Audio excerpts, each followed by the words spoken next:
O tema da nossa aula de hoje é ética do cuidado para animais não humanos.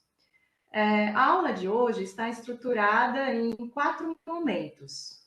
No primeiro momento, nós vamos falar um pouco sobre o que é a ética do cuidado. Num segundo momento, eu vou apresentar para vocês um breve percurso histórico da ética do cuidado, enfocando alguns pontos importantes do seu surgimento até o momento atual. Num terceiro momento, nós vamos tratar, então, de contribuições possíveis da ética do cuidado para pensar sobre a ética animal. E num quarto e último momento, nós vamos, então, falar dos potenciais da ética do cuidado para o futuro. Então, convido vocês, a acompanhar a aula de hoje a partir das reflexões, então, que podemos fazer recorrendo à ética do cuidado para pensar sobre questões aplicadas, então, ao âmbito da ética animal. Então, passando para o nosso primeiro ponto da aula de hoje, o que é a ética do cuidado, o que podemos entender por ética do cuidado? E essa é uma questão relevante porque muitas vezes, quando pensamos sobre o cuidado, nós associamos esse termo aos cuidados de enfermagem, por exemplo, ou aos cuidados paliativos, para pacientes em estados terminais. Mas quando falamos de ética do cuidado, estamos falando de outra coisa, de uma teoria normativa, de fato, que se desenvolveu no campo da filosofia. Então, hoje, a ética do cuidado pode ser compreendida como uma perspectiva normativa que tem como centro a habilidade do cuidado e a consideração dos interrelacionamentos de dependência ou de interdependência para a tomada das decisões morais. Em termos mais específicos, a ética do cuidado, como teoria normativa, ela dispõe o seguinte, que o que faz uma ação ser moralmente correta é se ela expressa a responsabilidade e o cuidado nas relações. É importante salientar que isso não precisa ser compreendido como separado ou oposto a uma abordagem de direitos, de princípios e de justiça, que são características dos sistemas éticos mais tradicionais que nós conhecemos, a exemplo do utilitarismo, da deontologia e do contratualismo. A ética do cuidado, desde o seu surgimento, ela se desenvolveu a partir de alguns elementos que são bastante centrais. O primeiro elemento é o conceito de pessoa, que é adotado dentro da ética do cuidado. Então, a pessoa ela é entendida como um ser interdependente, ou seja, um ser que possui relações de dependência e de interdependência com outras pessoas. E podemos falar também, já pensando na questão dos animais não humanos, também com outros seres vivos, animais, plantas e a natureza em sua totalidade. Então, as nossas relações de dependência e de interdependência, elas não se restringem ao limite da espécie humana. Então, nós não somos seres isolados, Um segundo elemento central da ética do cuidado é a ideia de que os seres, pessoas e não pessoas, seres humanos ou não humanos, possuem diferentes graus de vulnerabilidade. Então, é necessário considerar, a partir de uma ética do cuidado, a forma mais apropriada de atender às diferentes vulnerabilidades dos diferentes seres vivos que sofrem com os efeitos das nossas escolhas. Então, novamente, quando falamos aqui de vulnerabilidade, estamos pensando a noção de vulnerabilidade para além dos limites da espécie humana. Um terceiro elemento importante da ética do cuidado é a noção de contextualização. Então, na tomada das decisões morais, precisamos levar em conta os detalhes contextuais, particulares, das diferentes situações, com o fim de salvaguardar e promover os interesses e as necessidades específicas e reais daqueles seres vulneráveis que vão ser afetados, então, pelas nossas decisões morais. Um quarto elemento importante é a ideia de que a capacidade de cuidar é uma força moral dos seres humanos. Tradicionalmente, em termos históricos, o cuidado sempre foi muito associado a uma função das mulheres. E o que a ética do cuidado propõe é que todos os seres humanos devem ou têm o potencial para desenvolver a sua habilidade de cuidar nas relações. Por fim, um último elemento importante da ética do cuidado é a noção de responsabilidade ativa. O que isso significa? Significa que devemos assumir responsabilidades pelo bem-estar do outro, para além daquelas obrigações que são socialmente determinadas. Então, precisamos nos tornar competentes para agir de forma adequada diante de diferentes demandas de cuidado de diferentes sujeitos ou diferentes seres, humanos ou não humanos. Um exemplo é que o pai, né, que paga a pensão para o filho, pode-se dizer que ele está assumindo aí uma obrigação socialmente determinada, né? Mas isso não é suficiente para dizer que esse pai cuida de seu filho. Então, assumir uma responsabilidade ativa de cuidado exige ir além dessas obrigações socialmente determinadas ou legalmente determinadas, né? E assumir, de fato, um papel ativo de construção de uma relação de cuidado. Então, é sempre importante perguntar, né, para a gente saber se a gente está ou não assumindo a nossa responsabilidade ativa. Isso que eu estou fazendo basta? Isso que eu estou fazendo é suficiente em termos de responsabilidade ativa? Então, certamente não se pode dizer de um pai que paga a pensão para o filho que ele está cuidando, né, de forma adequada ou de forma responsável em termos ativos. Por quê? Cuidar exige a construção de um interrelacionamento de confiança e de amor para com aqueles seres com os quais nós temos, então, relações de dependência e interdependência. Bom, essas são algumas características, então, que nos permitem compreender de forma mais geral o que caracteriza uma ética do cuidado. E nós vamos, então, passar para o segundo ponto da nossa aula de hoje, que é, então, esse breve percurso histórico, né, relacionado ao surgimento da ética do cuidado e ao seu desenvolvimento até os dias atuais. Então, para se chegar, né, nesses 5 elementos da ética do cuidado que eu mencionei, há um percurso que, embora seja relativamente recente, ele é um percurso bastante profícuo, bastante produtivo. E esse percurso histórico, então, da ética do cuidado, começa nos anos 80, com a proposta desenvolvida por uma psicóloga estadunidense chamada Carol Gilligan, em pensar o que caracteriza uma voz diferente da moralidade, né?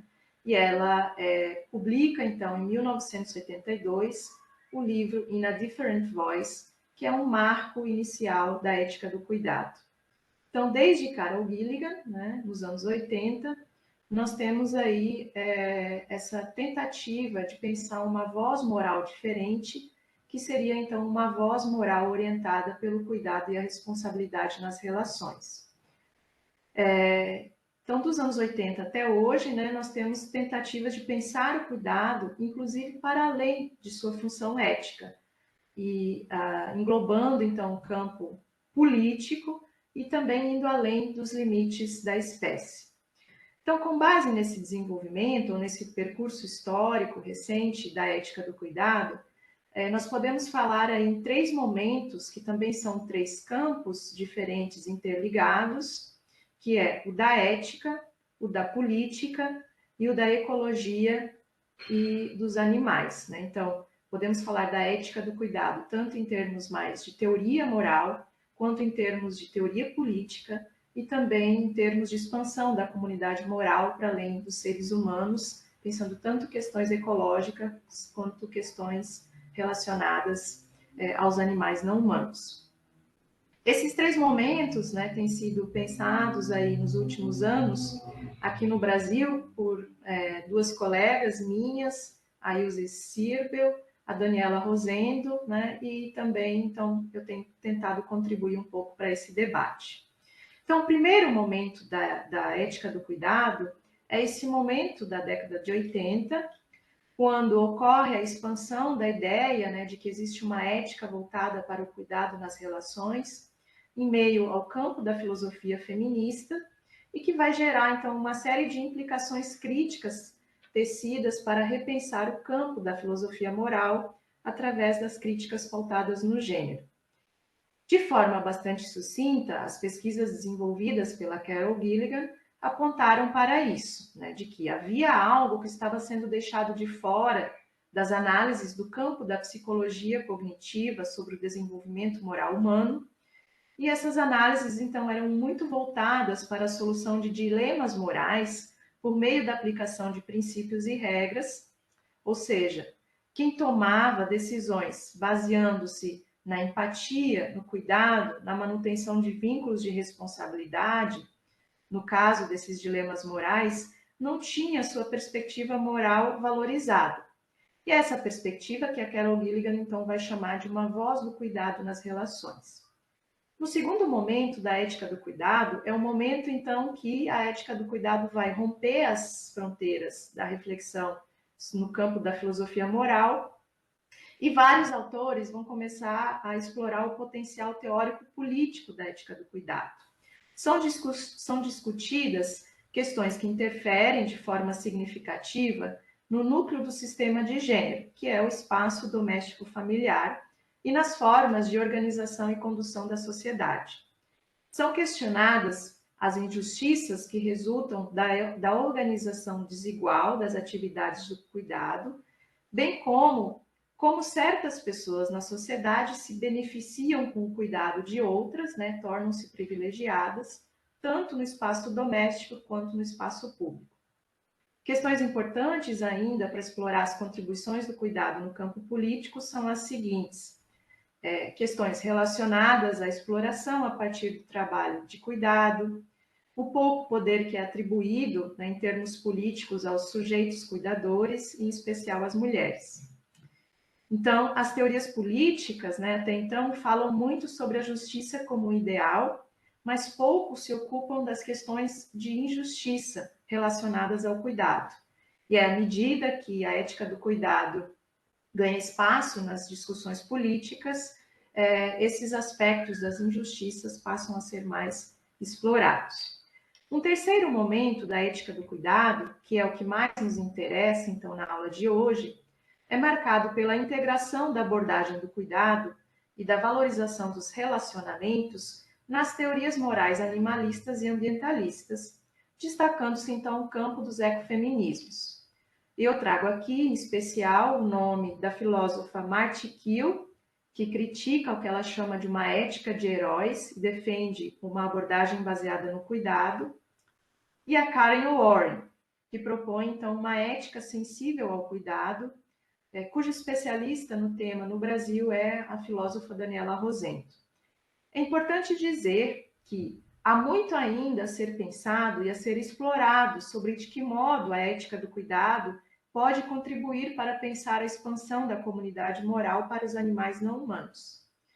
Também investigar a relevância da abordagem do cuidado para conceber um projeto de justiça interseccional, não discriminatório, e que busca a construção de uma justiça interespécies, né? É também, então, um campo ainda em aberto.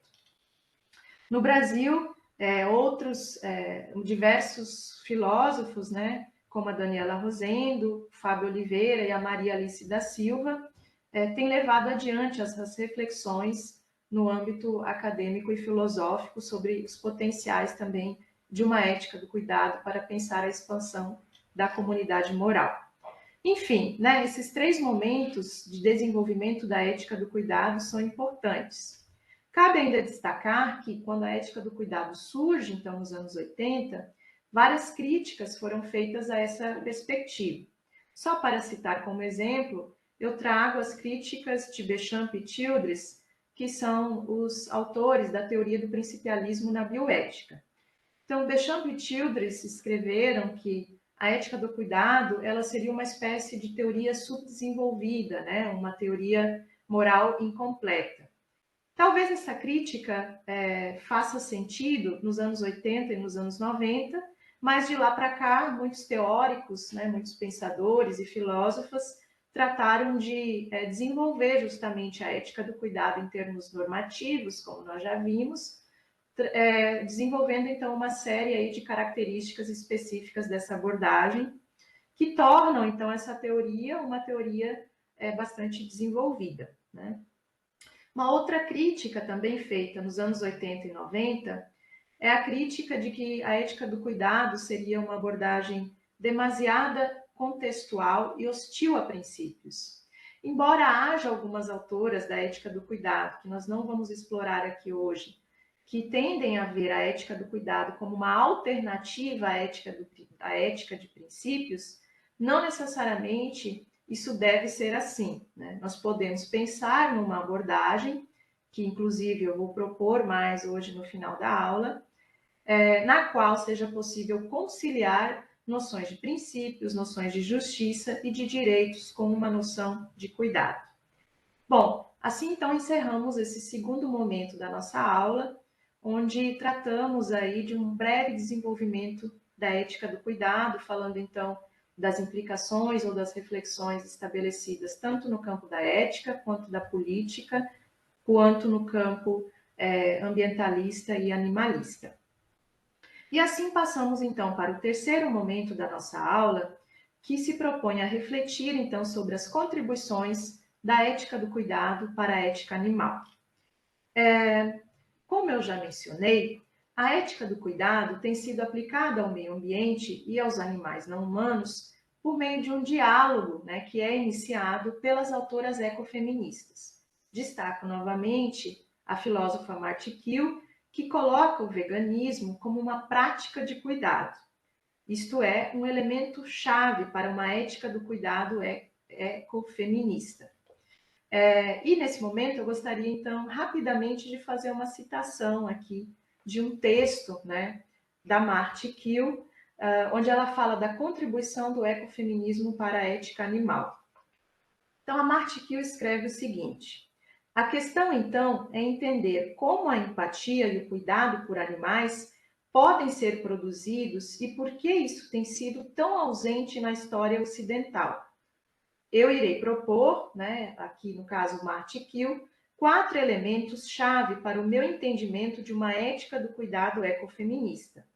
Primeiro, foco na prevenção do abuso da natureza pela remoção de bloqueios conceituais que impedem o desenvolvimento da empatia em relação à natureza. Segundo, uma abordagem contextual que procura situar dilemas éticos no seu contexto social, psicológico e histórico. Terceiro, foco em atos de atenção.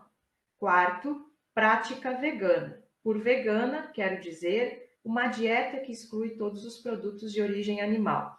Percebemos, então, que Marti Kiel chama a atenção para o elemento da prevenção de condutas danosas aos animais não humanos e à natureza. Então, essa é uma contribuição inicial importante que a ética do cuidado pode trazer para o campo da ética animal, né? Nesse sentido, então, nós podemos pensar o veganismo como uma prática que previne a violência e a exploração dos animais, de outros seres humanos e também do planeta. Então, há toda uma dimensão de não violência na prática vegana. Isso dialoga com a ideia de Marti Kiel novamente, né, de que nós não precisamos de uma ética de heróis que vem geralmente consertar os efeitos destrutivos de certas práticas de descuido, mas sem colocar em questão como tais práticas surgiram e por que elas continuam sendo arraigadas no mundo, no meio social. A ética de heróis, de acordo com a Marti Kiel, é um tipo de ética que vem geralmente para salvar o mundo natural, que vem corrigir os danos causados pelo que Karen Warren chama de uma lógica da dominação, né? Então, os heróis são aqueles que vêm resgatar as vidas depois da agressão, depois da destruição e depois da violência. Eles ordenam os estragos de modo a manter o controle sobre eles. A violência, ela é uma expressão que passa a ser então justificada, ao invés de questionada e colocada em xeque. A Marti Kiel aponta também para uma contradição da ética de heróis, né? Ao mesmo tempo que essa ética quer corrigir danos que são causados, né? Ela admite uma certa a admiração pela existência do mundo natural e dos animais silvestres, por exemplo, mas não consegue confrontar um modelo de expropriação, né? Um modelo de violência e morte que é ocasionado por certas práticas de descuido, como o desmatamento, a caça legalizada, né? A produção de animais em confinamento e assim por diante. Essa contradição, ela é justificada dentro da lógica da dominação a partir da necessidade que se tem de sustentar, de levar adiante um certo ordenamento hierárquico do mundo patriarcal. Por outro lado, né, ou seja, como um confronto a essa ética de heróis, uma prática ampliada de cuidado contribui para combater o sistema bélico também de produção de alimentos, que é aqui representado, sobretudo, né, por práticas bastante arraigadas no Brasil, do agronegócio, das monoculturas e o uso de agrotóxicos. A filósofa Sônia Felipe tem sempre nos trazido muitas informações nesse sentido, né? O Brasil é um dos países que mais usa venenos agrícolas no mundo. Então é preciso questionar, enquanto parte de uma ética do cuidado, de onde vêm esses alimentos que eu estou comendo, qual a história por trás de sua produção, quem os produz, quem lucra com essa produção. Há alguém que é explorado, esse alguém aqui pode ser um humano ou um não humano, né? Então, a prática do cuidado, ela nesse sentido, quando é orientada por uma prevenção, né, e se afasta então dessa abordagem da ética de heróis, ela vai além do ato de comer e procura expandir o olhar para tudo que se interrelaciona nessa prática, à medida que reconhece um contínuo entre todas as formas de vida. No Brasil, a Daniela Rosendo tem também proposto uma série de reflexões sobre o veganismo como uma prática de cuidado, né? Enquanto prática de cuidado, o veganismo implica necessariamente ser compreendido como uma perspectiva política, né? Ser vegano, então, é um modo de viver que tem uma série de implicações políticas. Então, isso significa comprometer-se a longo prazo com a abolição de todas as formas de dominação. Confrontando, né, esse comprometimento, ele confronta diretamente, então, a perspectiva da ética de heróis. Então, devemos tirar do prato qualquer alimento que provenha da exploração humana e não humana. Para se manter em sua proposta política, o veganismo deve ir além, então, da abstenção de produtos de origem animal. E, ainda, deve se constituir como uma prática de cuidado que condiz com uma concepção ampliada de alimentação adequada para todos, humanos, animais e natureza. Práticas de cuidado sustentam uma dimensão positiva da alimentação adequada. É preciso levar em conta não só o consumo, mas também a produção de alimentos. Como exemplo nesse sentido, né, de uma pessoa que, embora sequer utilize o termo veganismo, mas o pratica, né, como uma forma de cuidado em relação a outros seres humanos, mas também em relação aos animais não humanos e à natureza, nós podemos então mencionar o trabalho da Regina Celli no projeto Favela Orgânica no Rio de Janeiro. Por meio então de sua política, né, de alimentação para todos, no sentido de alimentos, né, que não contenham também qualquer origem, quaisquer ingredientes de origem animal, a Regina Celli, então, desconstrói a ideia de que há partes de alimentos que não são aptas para o consumo, né? Todo o trabalho que ela desenvolve no Favela Orgânica tem por base o aproveitamento completo de todos os alimentos vegetais e sempre com uma preocupação, então, de combater, né, um modo de exploração das formas de vida humanas e não humanas para a produção de alimentos. Bom, assim encerro, então, né, algumas contribuições que podemos pensar a partir da ética do cuidado para a ética animal, né, contribuições aqui, então, mais voltadas, né, para a questão do veganismo, né, uma defesa do veganismo como uma prática de cuidado.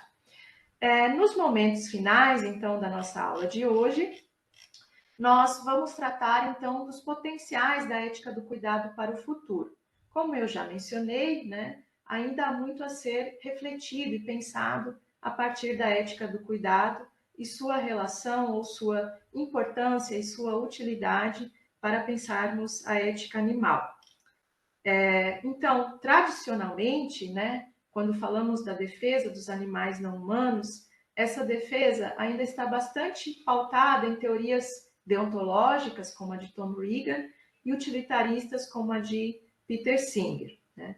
E talvez nós possamos apontar aí algumas razões do porquê isso é assim, né? Uma primeira razão é que a ética do cuidado, ela ainda é uma abordagem recente na história.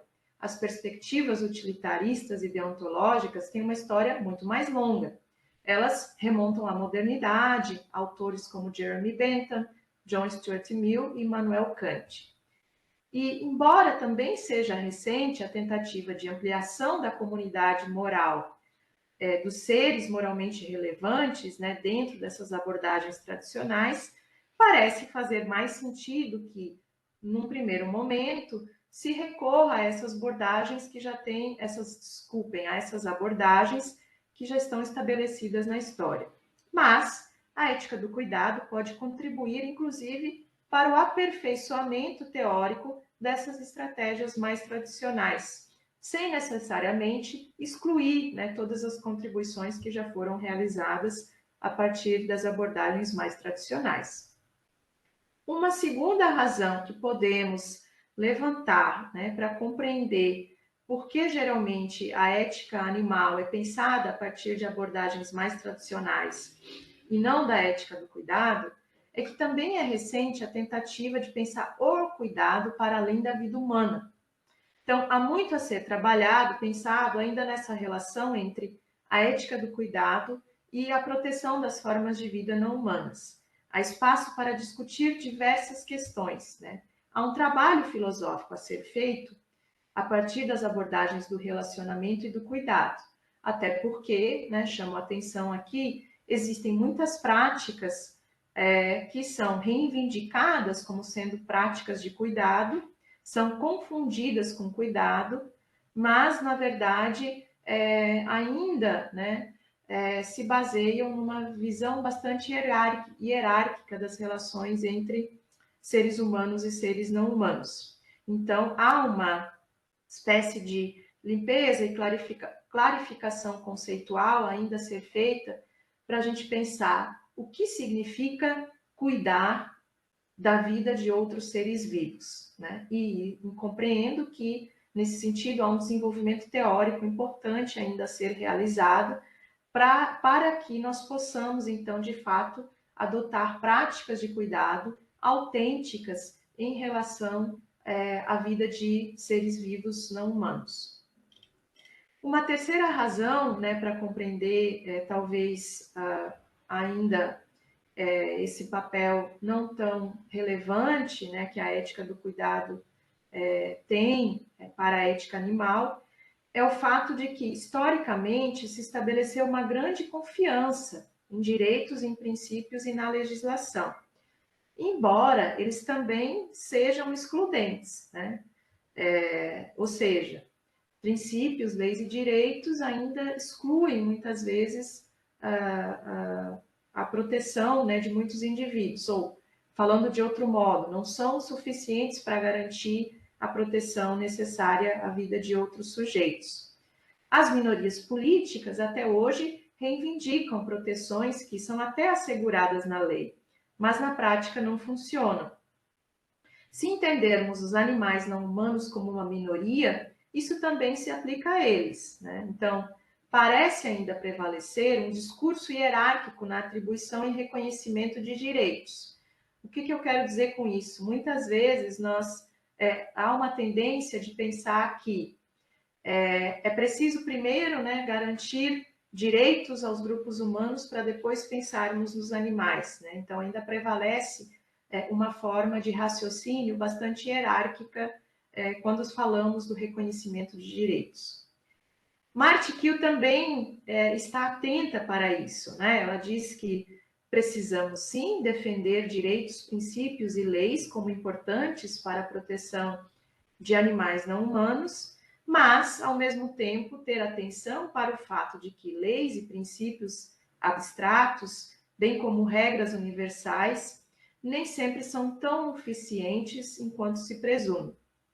E aí, então, práticas de cuidado podem novamente ser compreendidas como um elemento complementar bastante relevante, né, para atuarmos, inclusive, onde talvez leis, princípios e direitos possam falhar em algum momento em atender às necessidades, à vulnerabilidade e às demandas de cuidado apresentadas por animais não humanos.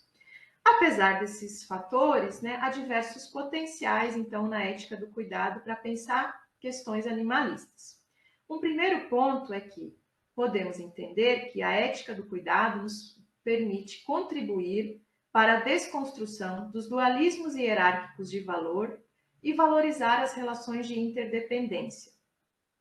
O movimento da ética do cuidado é um pouco diferente das abordagens tradicionais, que às vezes ainda são menos críticas à necessidade de superação de certos dualismos hierárquicos.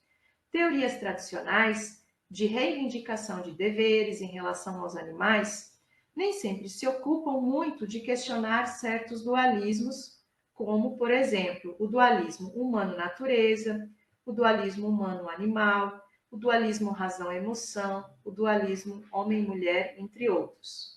Essas teorias mais tradicionais questionam a falta de valor moral, mas não tanto as raízes ou as bases das hierarquias que geram a exclusão, a exploração e a dominação. Por exemplo, como o próprio conhecimento sobre as outras formas de vida é construído de forma hierárquica e dualista. A ética do cuidado permite confrontar isso ao partir de uma noção de interdependência. Há uma sugestão de mudança de foco, ou seja, uma reivindicação de uma virada relacional.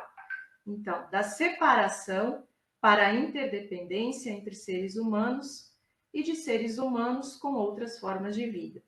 Por vezes, essas relações criam experiências morais particulares que não podem ser universalizadas. Então, não é que direitos não sejam relevantes, mas nem sempre dão conta de todas as experiências e problemas morais que surgem do reconhecimento da interdependência e da continuidade entre as formas de vida. As éticas do cuidado nos permitem, então, considerar os interrelacionamentos e as relações de interdependência, tanto intraespécies quanto interespécies. Elas contribuem, assim, para desconstruir os dualismos hierárquicos que colocam os seres humanos acima e separados das demais espécies, à medida que olham para interdependências.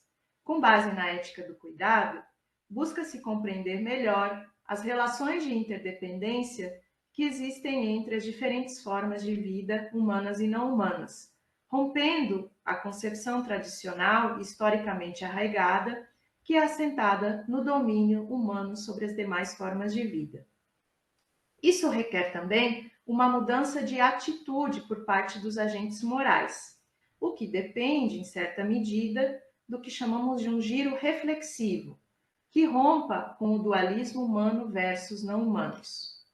Nas palavras da filósofa ecofeminista Maria Mies, tradicionalmente, a subjetividade humana é construída a partir do ideal de emancipação humana da natureza, sendo o humano concebido não como parte da natureza, mas como seu dono e senhor. Nesse sentido, para estabelecer relações éticas interespécies, que não sejam apenas reativas ou heróicas, isto é, que se preocupam apenas com as consequências mais perigosas das invenções humanas ou que naturalizam condutas humanas exploratórias em relação aos animais não humanos e à natureza, é preciso olhar para as interdependências e as obrigações de cuidado que essas interdependências geram. Se compartilhamos com muitos animais não humanos a condição da senciência, compartilhamos também a condição da vulnerabilidade e a capacidade do cuidado. Por isso, a habilidade do cuidado na formação do agente moral humano enquanto sujeito vulnerável é essencial, bem como são centrais as demandas por cuidado para a existência de cada ser individual, sendo ele humano ou não humano, da sociedade e da natureza como um todo. A partir disso, eu tenho pensado recentemente sobre a própria capacidade de cuidar dos animais não humanos. Em geral, como tutores ou representantes legais, muitas vezes nós nos colocamos como cuidadores dos animais. Mas, nas relações de interdependência, nós precisamos entender que os animais também cuidam de outros animais, com quem se encontram em relações mais próximas, incluindo os seres humanos. Em suma, os animais cuidam de outros animais, humanos e não humanos, com quem se encontram em relações de interdependência. Por fim, outro potencial da ética do cuidado depende de que nós possamos entendê-la como uma ética global. A ética do cuidado é uma ética de todos os seres humanos para com todos os seres vivos. Todos os indivíduos, todos os agentes morais, podem ser educados para o exercício do cuidado durante suas vidas, mas para isso é preciso quase que paralelamente a construção de uma sociedade não assentada no paradigma patriarcal e em outros sistemas de dominação e exploração, a exemplo do sistema de gênero, de classe e de raça. Podemos então pensar em uma obrigação de cuidado, que está assentada na vulnerabilidade e na ideia de um contínuo entre todas as formas de vida. Se defendemos um contínuo entre formas de vida, como substituição para os dualismos hierárquicos historicamente construídos, então isso implica um dever de sermos responsáveis, praticarmos o cuidado e não a dominação e a destruição. A partir disso, eu proponho, então, o princípio universalizável do cuidado, pensando que a ética do cuidado e a ética de princípio podem ser complementares. Segundo esse princípio, nós devemos, então, agir de modo que as nossas ações reflitam a habilidade do cuidado responsável para com aqueles que se encontram em relação conosco, atendo-se à singularidade de sua forma de vida e as particularidades para a promoção de seu bem-estar. Com isso, então, podemos falar de uma universalização da prática do cuidado, uma atitude que constitui um requisito essencial, mas sem perder o elemento da particularidade e da singularidade que é característico das demandas por cuidado. Todos podem ser educados para cuidar, e relações com outros seres humanos e animais não humanos possuem, então, especificidades a serem consideradas relevantes para que se cuide adequadamente. Então, para encerrar a aula de hoje, eu apresentei aqui brevemente algumas considerações potenciais da ética do cuidado para pensarmos a questão da ética animal, em destaque a desconstrução de perspectivas hierárquicas, de formas hierárquicas de compreender nossas relações com outras formas de vida e a ideia de pensarmos um princípio universalizável do cuidado. Essas são algumas reflexões possíveis a partir da ética do cuidado em relação aos animais não humanos, mas saliento novamente que há ainda, então, um potencial a ser explorado em termos filosóficos para que possamos efetivamente construir uma sociedade baseada em práticas de cuidado preventivas que incluam todos os seres vivos, sempre considerando as especificidades das necessidades de cada um. Com isso, então, encerramos as reflexões propostas na aula de hoje. Agradeço pela atenção de todos, todas e todos vocês. Obrigada.